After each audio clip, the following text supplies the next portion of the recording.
एक वक्त जब कोयला मजदूर खानों में उतरते तो अपने साथ छोटी सी कनेरी चिड़िया को भी ले जाते थे, क्योंकि अगर कभी खान में ऑक्सीजन की कमी हुई तो कनेरी फौरन फड़फड़ाने लगती और माइनर्स को चेतावनी मिल जाती कि जान का खतरा भी हो सकता है। ऐसा ही होता है किसी भी देश में अल्पसंख्यक और पिछड़े लोगों का समुदाय। अगर समाज में कुछ भी असंगत होता है तो अक्सर इसकी पहली आंच आती है माइनॉरिटीज पर। शायद इसलिए हमारा संविधान बनाने वाले माइनॉरिटीज और बैकवर्ड्स के अधिकारों को लेकर बहुत सजग थे। सन 1916 से ही अल्पसंख्यकों के पॉलिटिकल राइट्स की बात उठने लगी थी। जवाब में अंग्रेजों ने उन्हें हक तो नहीं दिए, पर 18 मजहबों और जातों के लिए सेपरेट इलेक्टोरेट के अधिकार देकर उन्हें एक दूसरे से बांट दिया। 1931 में जब यही इंतजाम हरिजनों या डिप्रेस्ड क्लासेस के लिए करने की बात चली तो गांधी जी पूना जेल में ही इस सेपरेट इलेक्टोरेट या पृथक चुनाव के विरोध में आमरण अनशन पर बैठ गए। आप अपनी जिद छोड़ क्यों नहीं देते गांधी जी? अगर आपको कुछ हो गया तो आपके शिष्य मुझे बेकार में इल्जाम देंगे।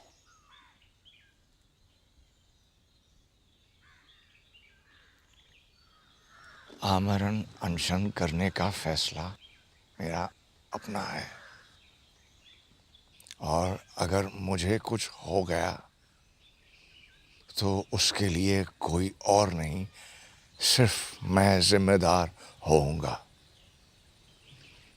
पर अगर हरिजनों और बाकी हिंदुओं का बंटवारा हो गया तो उसके लिए जिम्मेदार आप होंगे अंबेडकर जी। हिंदू और हरिजन एक थे ही कब, जो अब आप उनमें बंटवारे की बात कर रहे हैं? आप सही कह रहे हैं।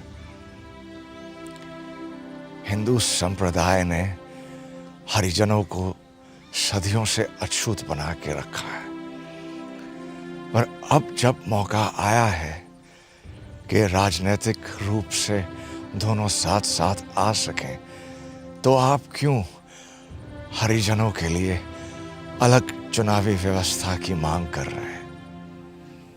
गांधी जी, एक दिन वोटिंग बूथ में 7 वोट डाल देने से हिंदू और हरिजन एक नहीं हो जाएंगे। पर हरिजन हरिजनों को चुने और सवर्ण सवर्णों को।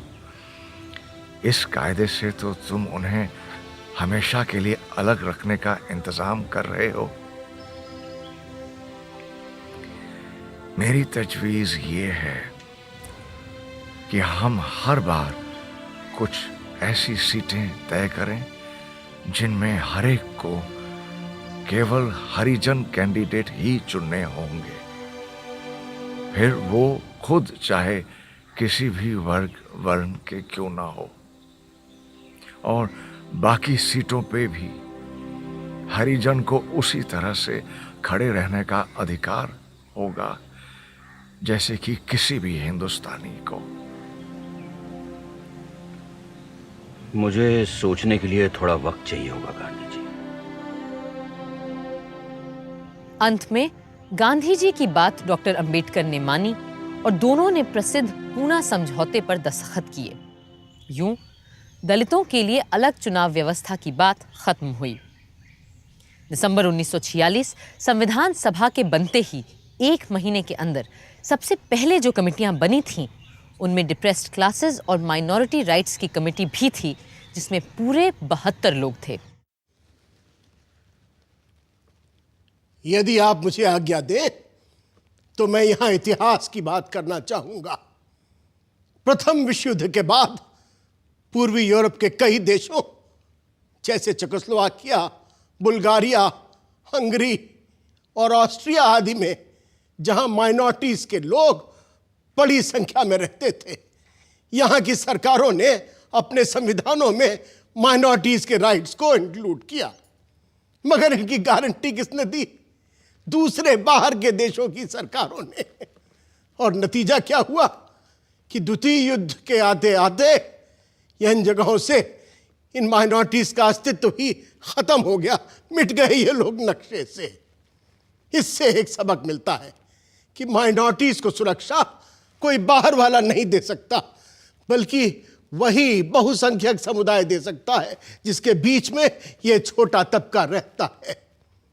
असल में सच ये है कि अक़लियत और अक्सरियत की खुशी ही नहीं, इनका अस्तित्व भी एक दूसरे पर निर्भर है। We are here not just for a formality, but for a real task.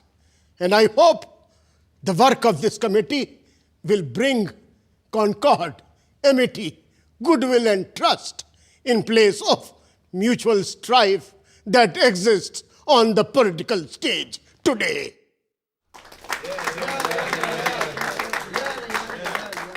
Let us begin the work of the committee. Committee बनते ही हर धर्म, जाति और उपजाति की तरफ से सुझाव और प्रस्ताव आने लगे। अगर ऑल इंडिया आधे हिंदू डिप्रेस्ड क्लासेस का कॉल था कि उनके साथ ज्यादतियां हुई हैं, तो किसी को लफ्ज़ हरिजन से आपत्ति थी और किसी को पूना पैक्ट से।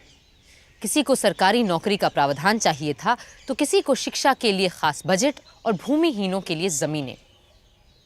श्वेतांबर जैनियों की शिकायत थी कि उनके साधुओं को भिखारी समझकर दबोचा जा रहा है। सिखों और मुसलमानों को अपने ज़बानों और रीति रिवाजों की फिक्र थी। अपने एक नोट में केटी शाह ने ऐसी मांगों का विरोध किया।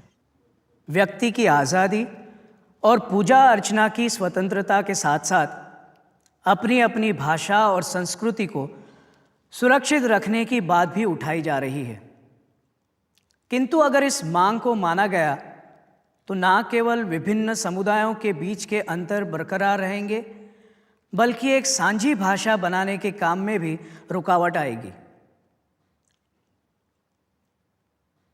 किंतु शायद इस मांग का विरोध करके झगड़ा बढ़ाने की बजाय यही सही हो कि इस बात को मान लिया जाए।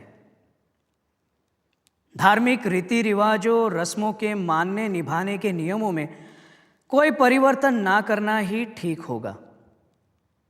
इस प्रश्न पर धार्मिक मजहबी संस्थाओं की समाज के पुराणपंथी सबल तबकों से खूब साठगांठ होती है और वो किसी ऐसे परिवर्तन को आसानी से बर्दाश्त नहीं करते हैं जिससे उनके वर्चस्व को ठेस लगे।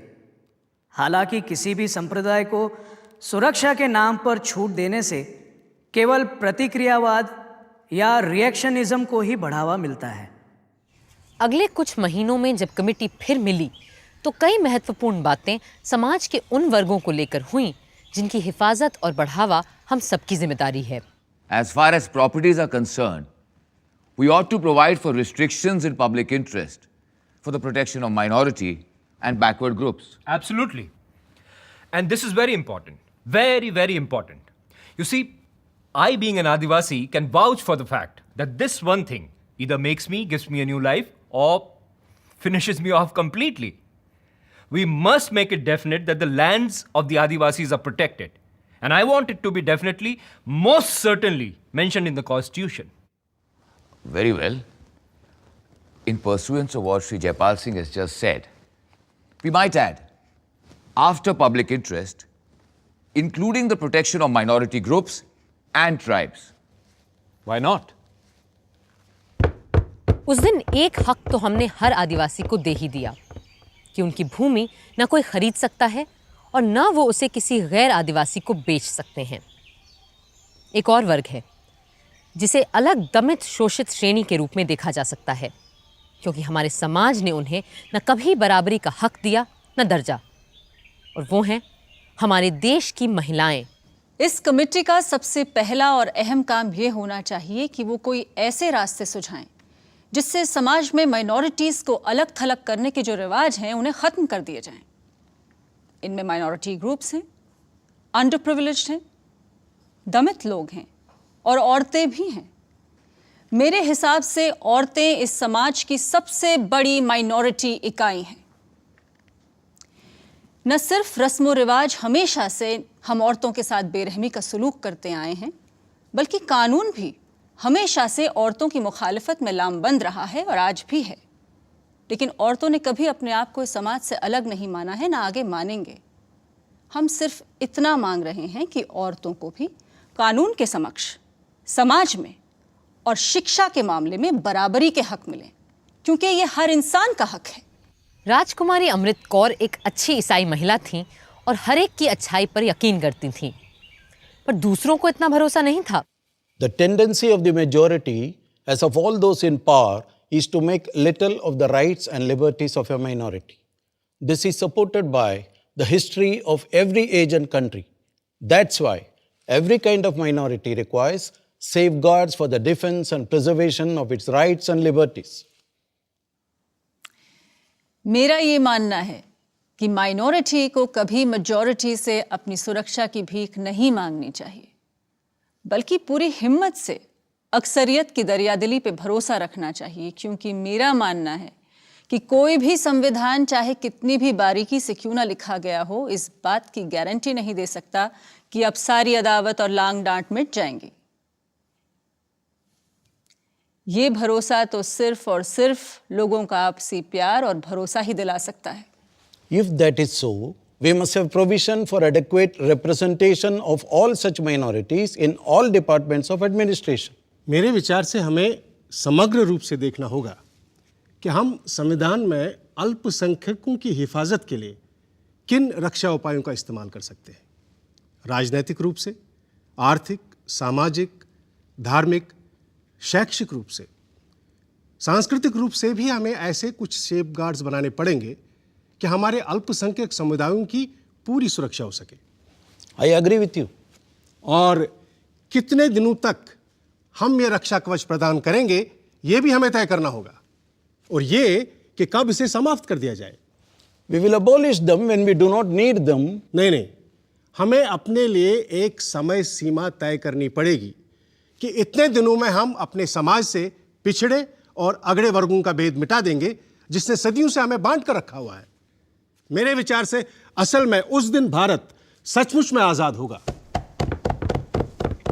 उस दिन ये तय हुआ कि यदि कमजोर पिछड़े वर्गों को 10 साल तक संविधान का सहारा और सुरक्षा मिले तो वो बाकी समाज के बराबर पहुंच जाएंगे। पर सामाजिक समरसता पाना शायद 10 वर्षों नहीं 10 दशकों का काम है। संविधान बदलना तो आसान है, पर मानसिकता बदलना। इसीलिए डॉक्टर अंबेडकर और दूसरे दलित नेता चाहते थे कि चुनाव, सरकारी नौकरियों और कैबिनेट में भी पिछड़े वर्गों के लोगों के लिए आरक्षण हो। इस मुद्दे पे जबरदस्त बहस होना लाजमी था। My suggestion is, in an election to the Legislative Assembly or the Parliament, it should be made mandatory that the candidates from the majority community should poll a minimum number of votes from the members of the minorities. And only then they should be declared elected. पर इस तरह आप घुमा फिरा कर फिर से separate electorate की बात नहीं ला रहे हैं Ambedkar ji. Not at all. पर इस कदम से इतना तय हो जाएगा कि मेजॉरिटी कम्युनिटी के कैंडिडेट्स अगर चुने जाएं तो उन्हें दूसरी कम्युनिटीज के लोगों की हामी भी लेनी होगी, वरना तो मेजॉरिटी कम्युनिटी वाले अपनी गिनती और शक्ति के बल पे अपनी ही मनमानी चलाते रहेंगे। You have constituencies where only Harijans will be able to contest the elections, and everybody will have to choose one from them. Then why do you insist on this new clause? After all, if accepted, your proposal will take us back to the pre-Pune Pact days. I have never gone back from the Pune Pact, no matter how I have viewed it from the day I signed it with Gandhiji. But this is important, that every candidate must get a yes from people of all classes. Well, if you insist, then I have to take a vote on your proposal. I'm ready. Those in agreement with Dr. Ambedkar, please raise their hands. I thought at least you will be in support of your proposal, Dr. Ambedkar. I am, Dr. Mukherjee, even if I am in a minority of one. That is one in favor. Forget it. Now let me also take a vote on the proposal that no statutory provision be made for the reservation of seats for the minorities in the cabinets. Those in favor, please raise the hands. 5 people. Now, those against? the proposal? Well, it's a tie. 5 for and 5 against. Now you will have to give your casting vote, Mr. Chairman. I am for the proposal that there should be no reservation for any caste and community in the composition of the cabinets.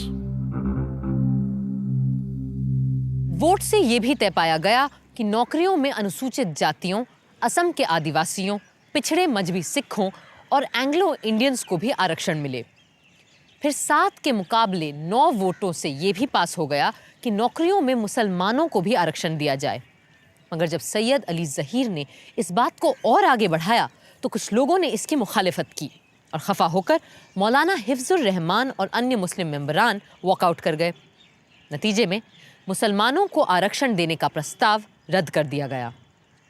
6 दशकों से ज़्यादा गुजर जाने के बाद आज भी कई जगहों पे ये मांग जारी है और कहीं-कहीं पसमानदा यानी पिछड़ी मुस्लिम जमातों को आरक्षण मिला भी है।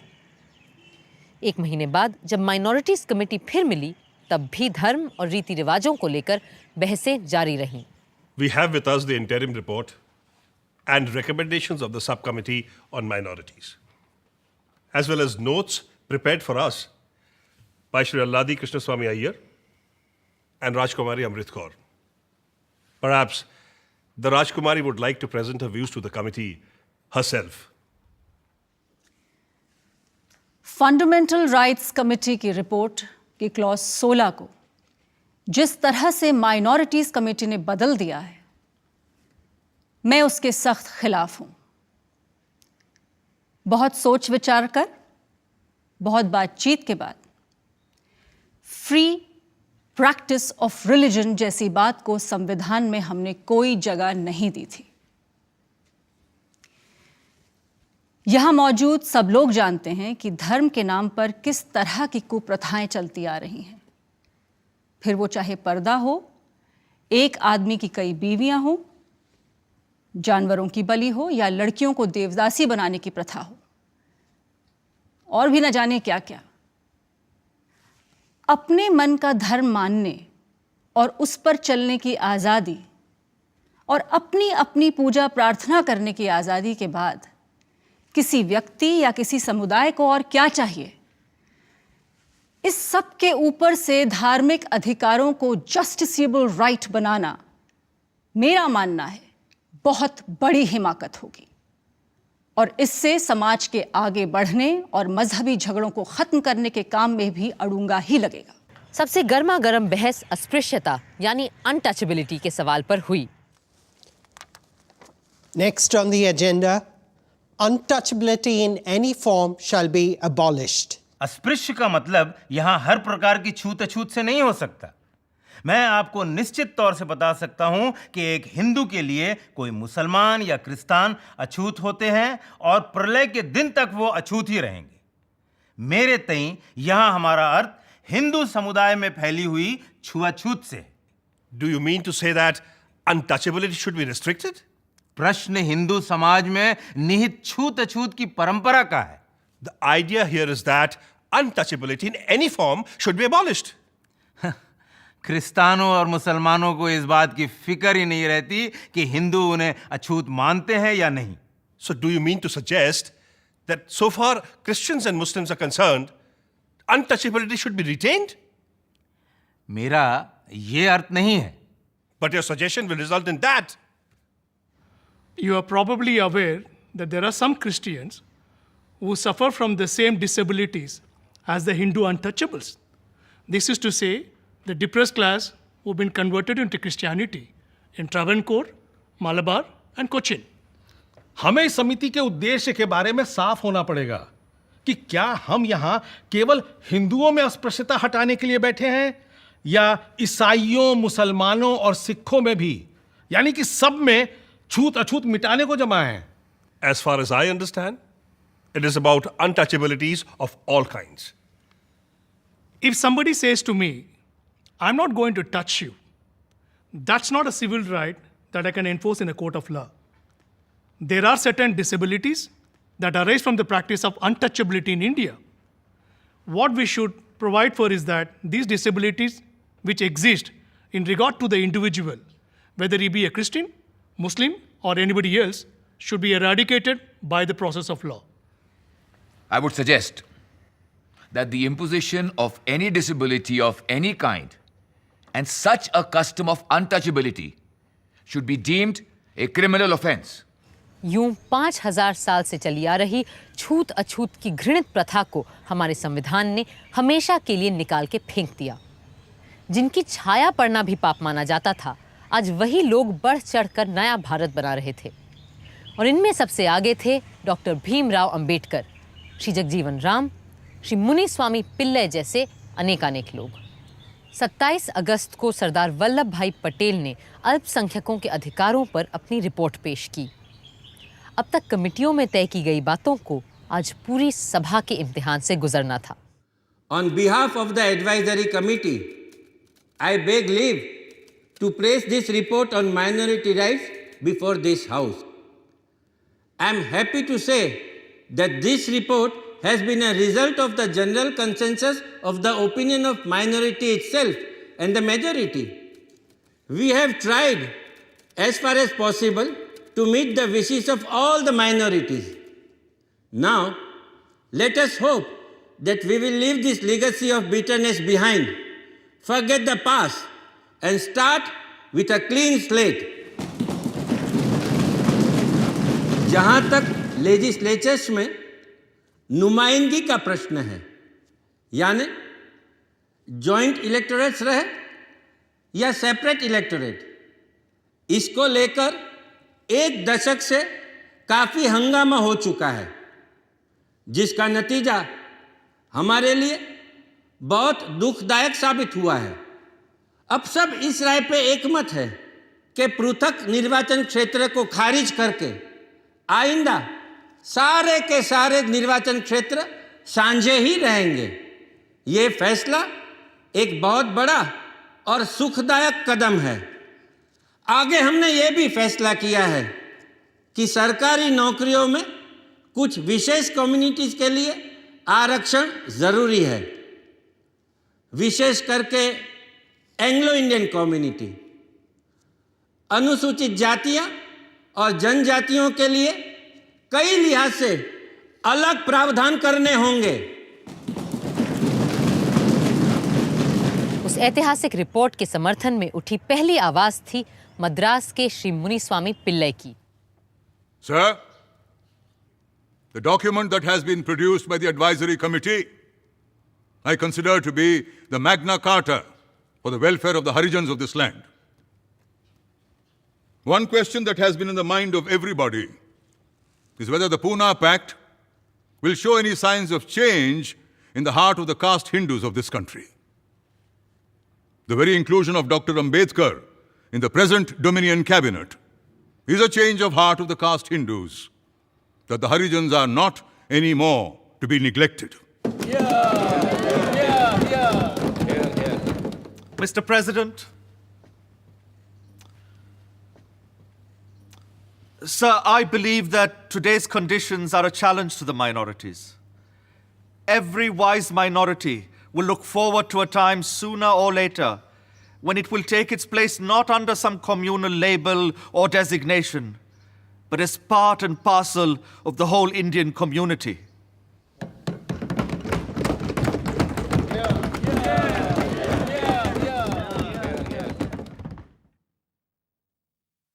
मेरी केवल यही दुआ और प्रार्थना है कि माइनॉरिटीज नाम का शब्द ही जल्द से जल्द हमारे इतिहास से मिट जाए।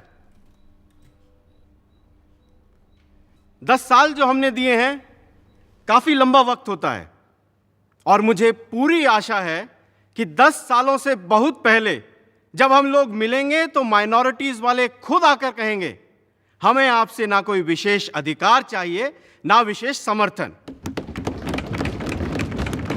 कुछ लोगों ने अपनी बात बड़ी साफगोई से रखी, भले ही वो बहुतों को नागवार गुजरी हो, जैसे श्री के.एम. मुंशी, जो वकील, इतिहासकार, लेखक, चिंतक सब कुछ थे, पर समाज को देखने का उनका अपना नजरिया था। हमारे हरिजन भाई, जिन्हें हम अनुसूचित जाति का कहते हैं, ना तो नस्ल से अल्पसंख्यक है, ना भाषागत रूप से, और धार्मिक रूप से तो बिल्कुल ही नहीं। इन्हें अल्पसंख्यक कहना केवल कुछ लोगों की शैतानी और हठधर्मिता की वजह से हुआ है। और मैं ये स्पष्ट कर देना चाहता हूं कि किसी भी तरह से हरिजनों को अल्पसंख्यक समुदाय नहीं कहा जा सकता है। वे वृहद हिंदू समाज का हिस्सा थे और हैं, और उन्हें विशेष अधिकार और सुरक्षा केवल उतने समय तक ही दी जानी चाहिए जब तक वे छुआछूत के बंधन तोड़कर महान हिंदू समुदाय का अभिन्न अंग नहीं बन जाते। वहीं मौलाना हसरत मोहानी जैसे लोगों ने अक़लियतों के हक में की जा रही इस पूरी कवायद को ही खारिज कर दिया। मुझे इस माइनॉरिटी रिपोर्ट पर सख्त ऐतराज है, क्योंकि ये एक बहुत ही गलत बुनियाद पर बनाई गई है। जहां बात होनी चाहिए थी क्लासेस और सियासी पार्टियों की, वहां सिर्फ मजहब का जिक्र किया गया है। ये एक निहायत ही लग और फिजूल हरकत है। Sir, I say the whole thing is a huge humbug. पर दूसरे इस काम को बड़ी गंभीरता से ले रहे थे। आदिवासियों और जनजातियों की नुमाइंदगी कर रहे थे छोटा नागपुर के मुंडा जनजाति के श्री जयपाल सिंह मुंडा। एक ईसाई मिशनरी परिवार की मदद से पढ़ने के लिए वो ऑक्सफोर्ड इंग्लैंड गए थे। वो बहुत अच्छे हॉकी खिलाड़ी थे और 1928 में ओलंपिक गोल्ड जीतने वाली भारतीय टीम के कप्तान भी। आदिवासियों के लिए आरक्षण के मुद्दे को उन्होंने सभा के सामने पूरे जोर से रखा। I've come here to say a few words on behalf of all the Adivasis of India. Our standpoint is that there seems to be tremendous disparity amongst our social, economic, and educational standards, especially when it comes to the Adivasis and the rest of the people living in this country.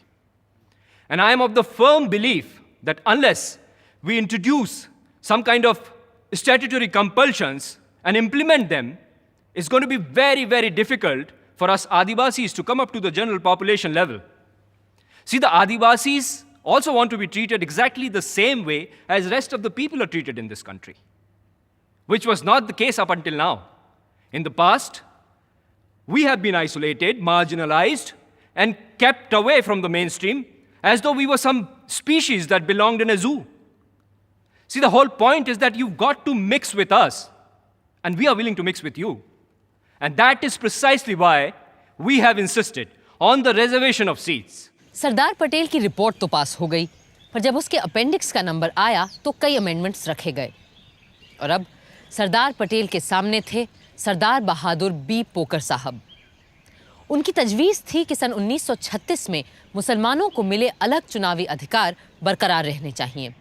On the consideration of the report of the Advisory Committee of the Minorities, Fundamental Rights, etc., on minority rights, this meeting of the Constituent Assembly resolves that all elections to the central and provincial legislatures should, as far as Muslims are concerned, be held on the basis of separate electorate.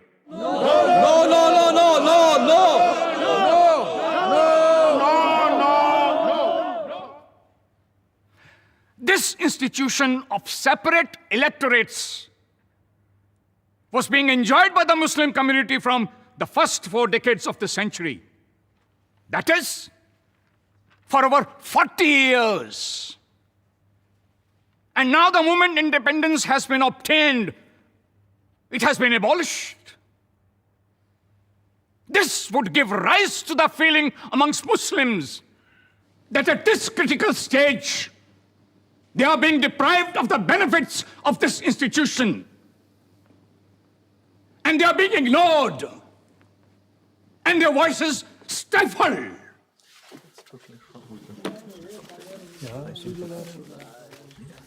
The amendment and the motion is now open for discussion. Sir, I am extremely disappointed at the speech made by the previous speaker. I thought that after having obtained Pakistan, my friends in India would change their attitude. I really wonder what more can be done.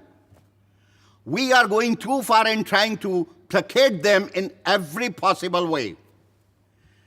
Under the joint electorate system, a Hindu can represent a Muslim and a Muslim can represent a Hindu.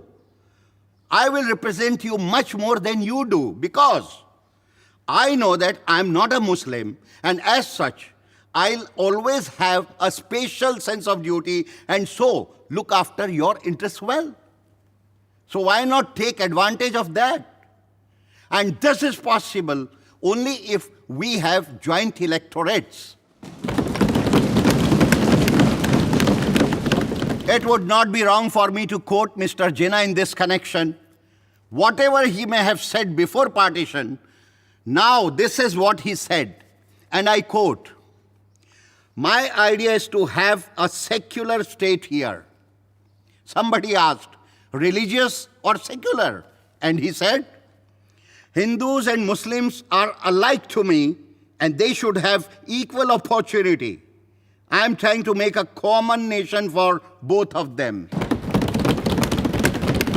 I myself am not prepared to call a single individual a minority. I do not like the word minority at all. Therefore, I am saying I am opposed to this amendment. कई लोग बोले, कुछ संशोधन प्रस्ताव के पक्ष में, पर ज्यादातर विरोध में। आखिरी वक्ता थे पंडित गोविंद बल्लभ पंत।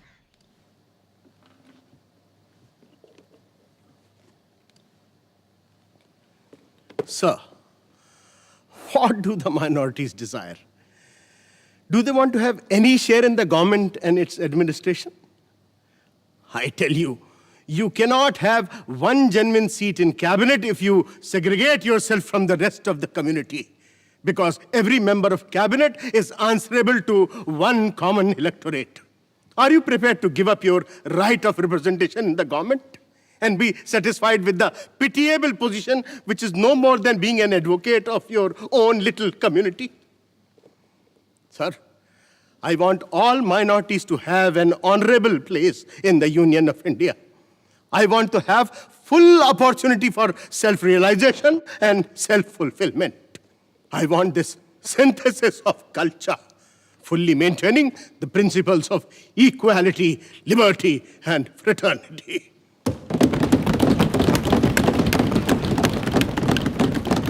अंत में सरदार पटेल प्रस्ताव के बचाव में खड़े हुए। I appeal to you, let us at least on this side of the border show that everything is forgotten.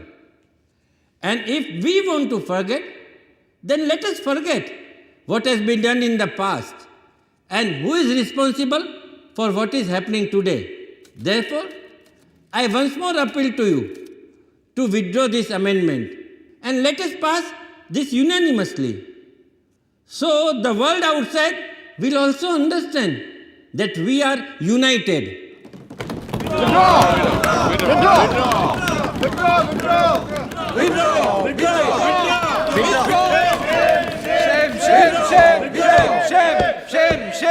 I will now put the amendment to vote. Those in support say aye. Aye. And those opposed say no. No. Now I will put the original motion to vote. Those in support say aye. Aye. And those opposed say no.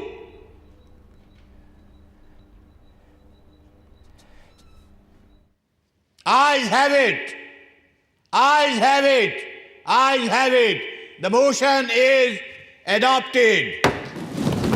उस दिन ये तय हो गया कि भारत में अब किसी भी संप्रदाय या धर्म का इंसान किसी की भी नुमाइंदगी कर सकता है और हम किसी भी मजहब के मानने वाले को अपना नुमाइंदा चुन सकते हैं। ये एक क्रांतिकारी कदम था, पर कई सदस्य इससे भी आगे बढ़कर कमजोर, पिछड़ों और अल्पसंख्यकों के लिए अलग किसी भी प्रावधान के बिल्कुल खिलाफ थे। अध्यक्ष महोदय, अगर बैकवर्ड क्लासेस को मदद और हिफाजत चाहिए तो उसके बहुत से रास्ते हैं। उनके गुणी छात्रों को वजीफे दीजिए, दूसरी आर्थिक इमदाद दीजिए, उनके लिए पढ़ाई की संस्थाएं खोलिए जिससे वो जीवन में आगे और ऊपर जा सकें।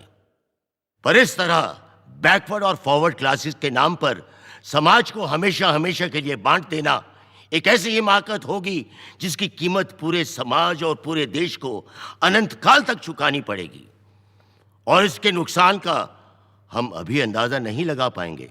कई और सदस्यों का भी यही ख्याल था। Reservation of seats today has absolutely no meaning. And especially, reservation of seats for Muslims can have absolutely no justification.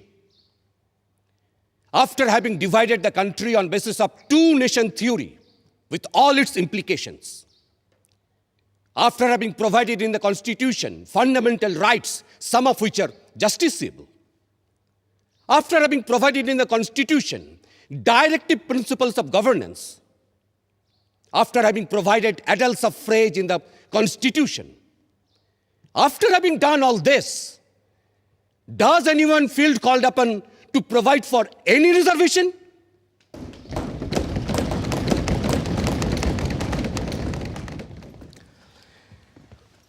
Long day with the Constitution, Bhimrao.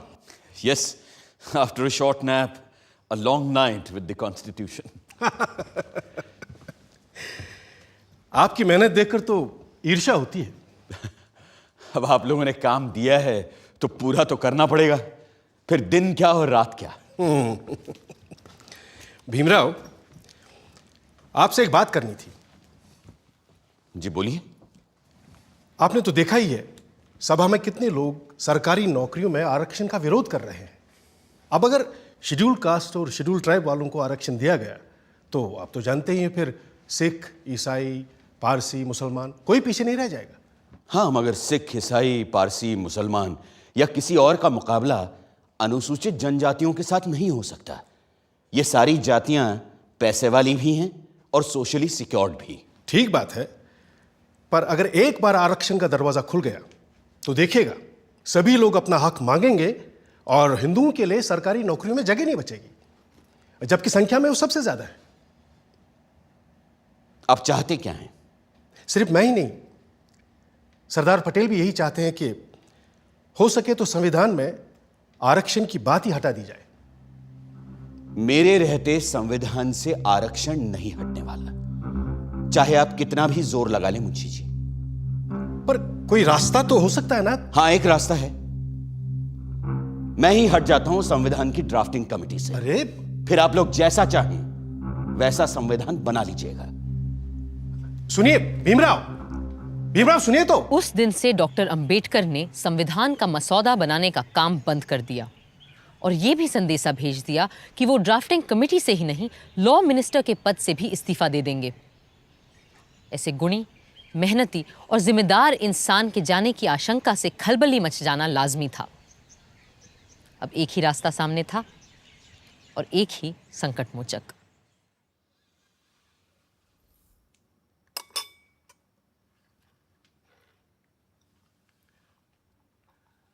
Munshi ji की बातों से आप नाराज हो गए भीमराव?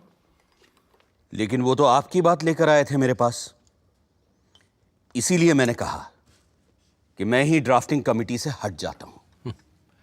आप तो जानते हैं कांग्रेस क्या, पूरे भारत में दूसरा और कोई है ही नहीं जो हमारे संविधान को आकार दे सके।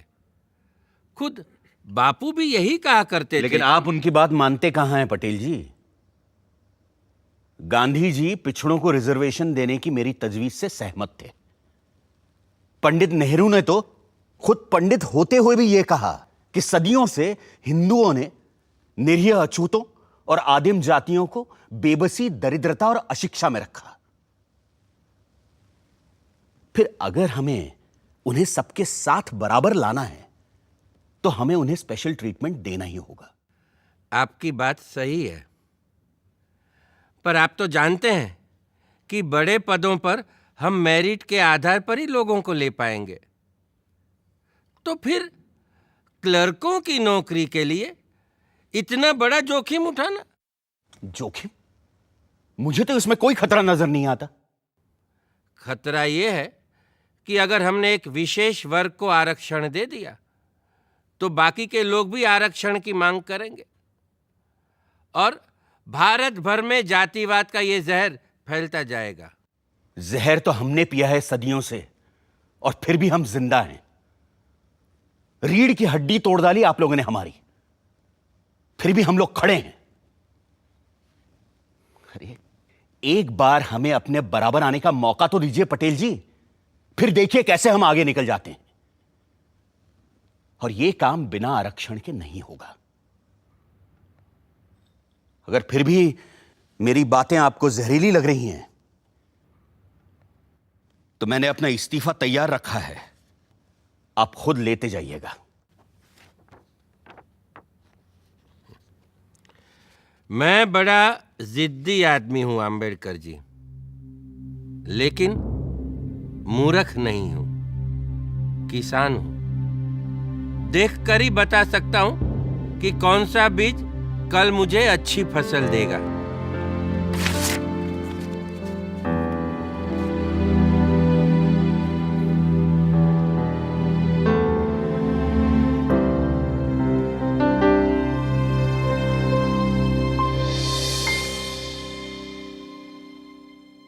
इस तरह डॉक्टर अंबेडकर भी रहे और शेड्यूल्ड कास्ट्स और शेड्यूल्ड ट्राइब्स के लिए दिए गए रिजर्वेशंस भी।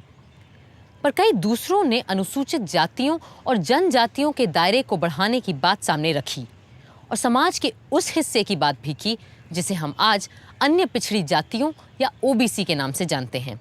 मद्रास जैसे प्रबुद्ध और विकसित प्रदेश में विभिन्न जातियों के ग्रुप्स बनाए गए और हर ग्रुप को अपनी आबादी के आधार पर सरकारी नौकरियों में स्थान दिया गया। यह प्रणाली बहुत ही सफल साबित हुई और इसका नतीजा यह हुआ कि मद्रास भारत की विकसित और प्रगतिशील प्रांतों में गिना जाने लगा। मगर अन्य सूबों में ऐसा कुछ नहीं हो पाया, विशेषकर सेंट्रल प्रोविंस बेरार, जहां इस सिरे से उस सिरे तक हर विभाग में एक ही जाति विशेष के 90% अफसर नियुक्त किए जाते हैं। मेरी मांग सिर्फ इतनी है कि न्याय और निष्पक्षता को मद्देनजर रखकर उन लाखों करोड़ों को भी अवसर मिलना चाहिए जो फिलहाल आप लोगों से कॉम्पीट करने की स्थिति में नहीं है।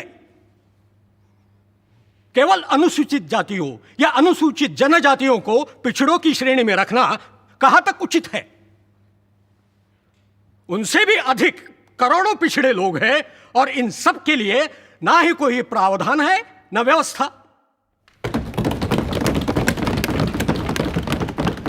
इसी बात को और विस्तार से रखा बिहार के श्री चंद्रिका राम ने। जनाब सदर साहब, मेरे जानते आज समाज 3 वर्गों में विभाजित है। पहले वर्ग में हिंदू समाज के वो लोग हैं जिनको हम सवर्ण कहते हैं, और आखिर में वो लोग हैं जिनको depress class, untouchable, schedule caste या हरिजन कहते हैं।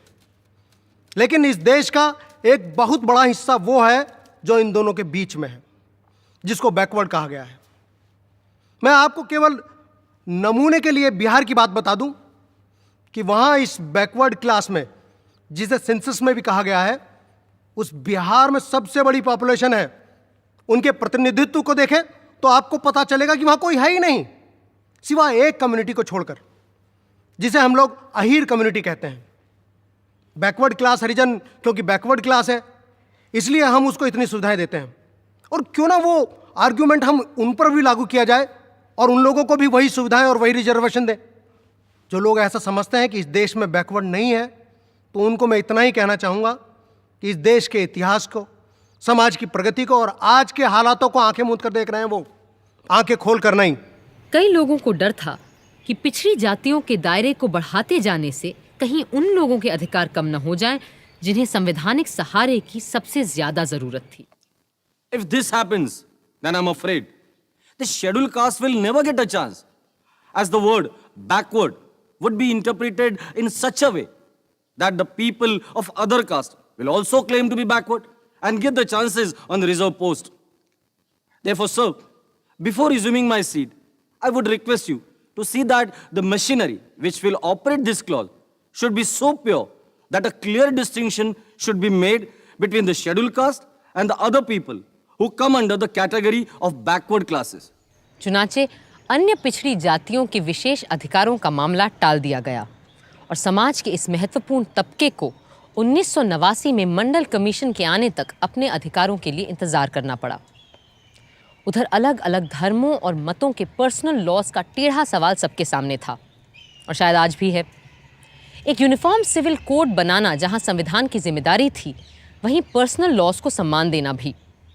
19 नवंबर 1948 को श्री एच.सी. मुखर्जी सदन की सदारत कर रहे थे जब ये सवाल सभा के सामने आया। Sir, mister president sir, I have not caught your eye, sir. Unfortunately, I have only two eyes. They will be turned to your side the next time. Why do you not have a third eye, sir?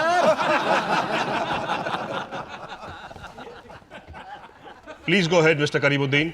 Sir, my submission is that personal law should be respected, and this should be embodied in this constitution. The people outside and the members of this Constituent Assembly must realize that a Muslim regards personal law as part of the religion. And I really assure you that there is not a single Muslim in this country, at least I have not seen one, who wants change in the mandatory provision of the religious rights and personal laws. And if there is anyone who wants change in the mandatory principle or religion as a matter of personal law, then he cannot be a Muslim.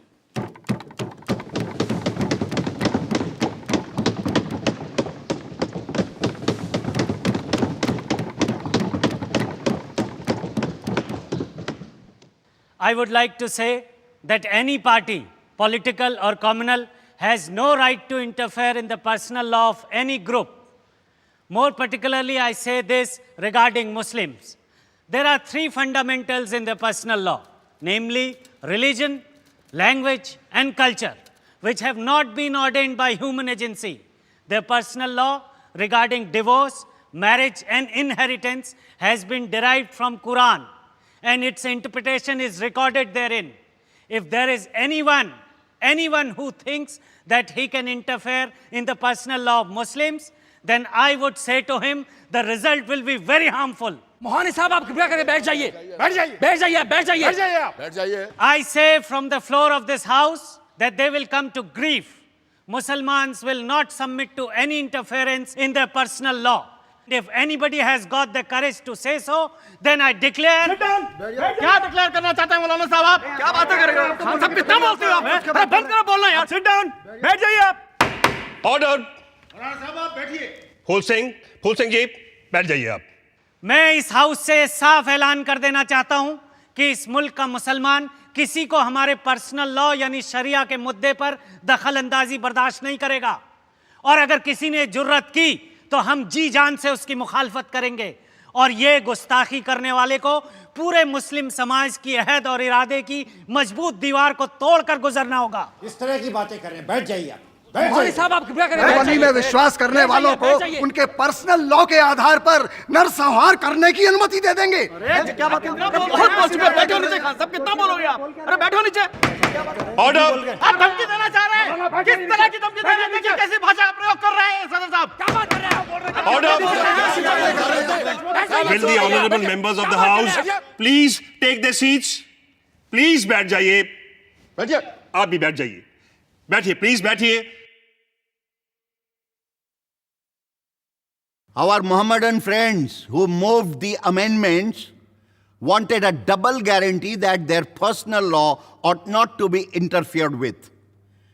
My submission is that it is totally impractical.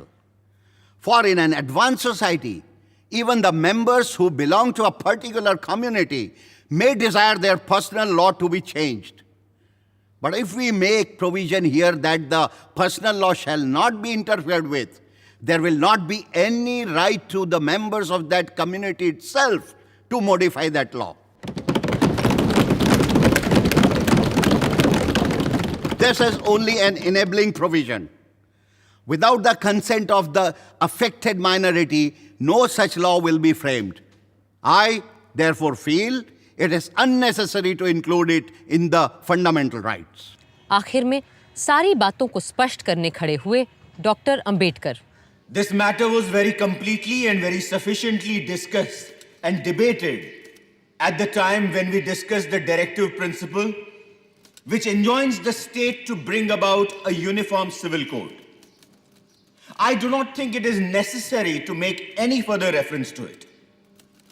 But I should like to say that if such a saving clause was introduced into the Constitution, it would disable the legislatures in India from enacting any social measure whatsoever. इस तरह जहां अक़लियत यानी अल्पसंख्यकों के अधिकारों को हमारे संविधान ने सुरक्षित किया और उनके आगे बढ़ने के रास्ते खोले, वहीं कई चीज़ों को भविष्य के लिए छोड़ दिया गया। वहां अक्सरियत या बहुसंख्यकों के हालात भी पेचीदा थे और एक यूनिफॉर्म हिंदू कोड बिल की मुखालिफत तो शुरू से होने लगी थी। पर जब औरतों ने इस बिल के पक्ष में जोर डाला तो लोगों ने मजाक में उसे हिंदू विमेंस कोड बिल कहना शुरू कर दिया और संविधान सभा तो इस बिल को पास नहीं ही कर पाई। बाद में ये काम टुकड़ों टुकड़ों में हुआ, पर अब तक हिंदुस्तान का सबसे सताया, असुरक्षित और अल्पसंख्यक वर्ग यानी औरतों को अपने लिए बराबरी का हक नहीं मिल पाया है। और जिस दिन हमारा समाज अपनी महिलाओं को रक्षा और सम्मान देगा, उसी दिन हम सच्चे मायने में आगे बढ़ पाएंगे।